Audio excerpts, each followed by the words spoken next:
असं म्हटलं जातं की जी लोक मनापासून नमस्कार करतात ना त्यांच्या घरात एक चमचमाटी कार येते.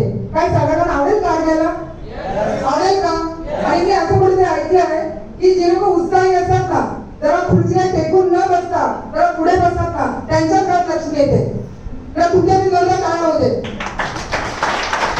नाव निर्मला परमार आहे, मुंबईला राहते. हा व्यवसाय करण्याच्या अगोदर मी साधी टीचर होती. मला फक्त 8,000 सॅलरी होती, पण माझी स्वप्न खूप मोठी होती. माझी स्वप्न अशी होती की मला करोडपती व्हायचं आहे, मला अब्जोपती व्हायचं आहे.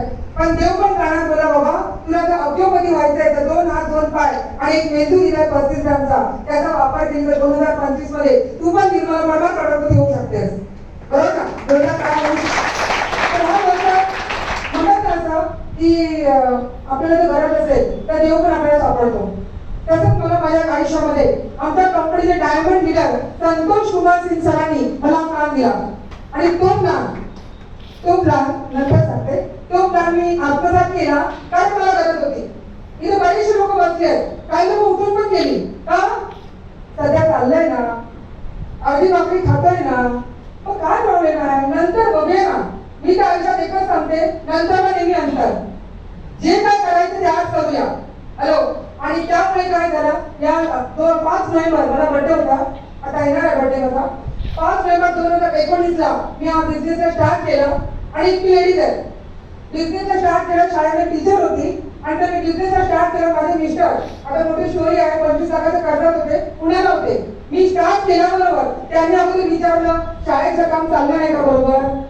आणि त्यावेळी माझ्याशी मानत होते कारण लेडीज काय करायला लागली ना की तिला समाज अख्खा अडथळा देतो. बरोबर.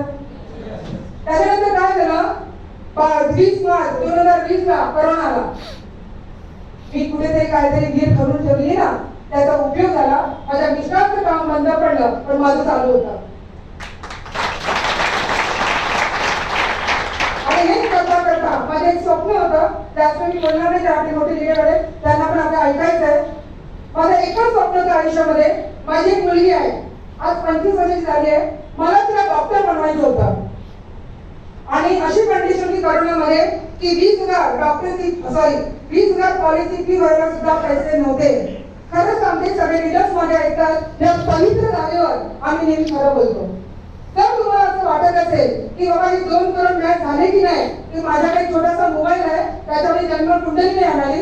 आता ह्या 4.5 ते 5 वर्षात मी 5.5 कोटीचा टर्नओव्हर केलाय. आणि आपण ते म्हटलं जातं एक लेडीज असते ना की जबरदस्त काम करू शकते कारण माता पिता सगळी कामची जिम्मेदारी सांभाळते. मला असं होतं माझ्या मुलीला डॉक्टर बनवायचा काहीच पर्याय नव्हता. असं म्हटलं जातं रॉकेट आहे ना रॉकेट, तुम्हाला काय उडतो कारण त्याला तरी आग लागली असते. कुठेतरी स्वप्नांची आग लावलात ना तर 100% गॅरंटी बोलते जे स्वप्न तुम्ही आज बघितलात ते नक्की पूर्ण होतील.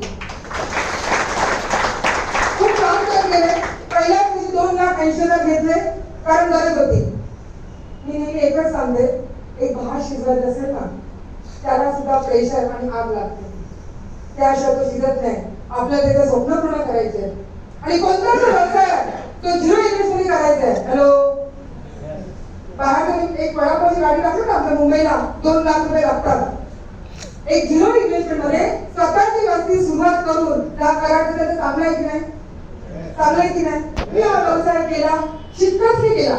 मला असं वाटतं माझ्या मुलीला डॉक्टर बनवेपर्यंत माझ्या पायाचे चपला बसला असेल. मी कुठे मेहनत नाहीये, बसला पण मेहनत आहे. बघा किती जण झोप काढतात. हॅलो. तर मी हा केला आणि मला सांगायला आनंद वाटतो पवित्र जागेवर आज माझी मुलगी 5 वर्ष माझ्यावर बघते, एक सक्सेसफुली BMS MD डॉक्टर झाली आहे. खरंच महिलांचं स्वप्न असेल ना की आपल्या मुलांना मोठं करायचंय. सगळ्यांचं स्वप्न असतं आकाशात आपल्याला काय करायचं, चांद पकडायचंय, पण त्यासाठी लागणारे प्रयत्न पण करत नाही. मी मुंबईत इथपर्यंत आली आहे ती निर्मला परमार आली नाही, तिचं स्वप्न आलंय. आणि मला असं वाटतं की माझ्याकडे लातूरमध्ये अनेक बरेच लेडीज आहेत. मी आज 10 लोकांना घेऊन आले सांगते. लातूरमध्ये मी नुकतंच सुरू केलंय खेडेगावामध्ये आणि तिथे महिलांना घेऊन आले आणि मला असं वाटतं की देवाने मला संधी दिली आहे. फक्त शेवटचा अर्धा मिनिट येते. सर्वजण कुठे कुठे काम करतात. हॅलो. तुमचे मिस्टर तर तुम्ही कोणी लेडीज महिला शेतात जाऊन काम करतात. सतीश राठोड सर आपले एंट्री त्यांच्याकडे जोरदार टाळ्या होते. आणि आपले ज्यांनी प्लॅन दिला तर नाव काय आपलं सॉरी त्याच्यासाठी जोरदार टाळ्या होते. खूप छान सांगितलं त्यांनी. मी काय सांगते फक्त 1 मिनिटासाठी आपण सर्वांनी असं करूया प्लीज. एक व्यक्ती कामाला जातो एकटा आणि येतो. करा एकटा जातो एकटा येतो. कामाला जातो एकटा जातो एकटा येतो. शेतात काम करतो एकटा जातो एकटा येतो. एकटा जातो एकटा येतो. एकटा जातो एकटा येतो. तुम्ही मला बस झालं किती वेळ सांगशील? एक व्यक्ती जेव्हा काम करतो ना तेव्हा तो फक्त आपल्या गरजा भागवतो. हॅलो, कारण तो फक्त गरजाकडे एकटा काम करतो. त्याला फक्त 12 ते 15 तास मिळतात. त्या बिझनेस मध्ये आपण आपल्या एखाद्या मैत्रिणीला आणलं परत ताकद काय 2 लोक आपल्यासाठी आले. मी जसं परत घेतले ना तसे तू पण घे असं तिला सांगितलं आणि तिने पण वापरायला लागली. 2 व्यक्ती सांगते याला तेव्हा बघा जरा जोरदार. काही लोक काय वाजत नाही. 3 लोक समजे आले. 3 व्यक्ती समजे आल्या. काही लोक 4 लोक समजे आले. आणि त्या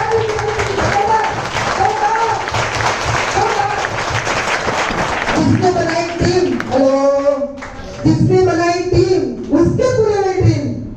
और जो अकेला काम करता है वो जीवन भर अकेला ही रहता है. आणि मी असं कुठे मुंबईला ऐकलं आहे जेव्हा रिटायर व्यक्ती होतो त्या 3 वस्तू दिल्या जातात. एक तर घड्याळ.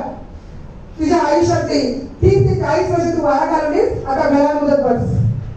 दुसरी शॉल असते.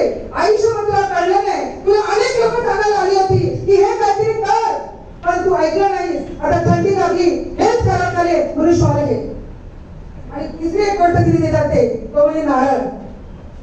तुझ्या आयुष्यात एवढा सुंदर मेंदू तुला दिला होता ज्याने तू 1 लाख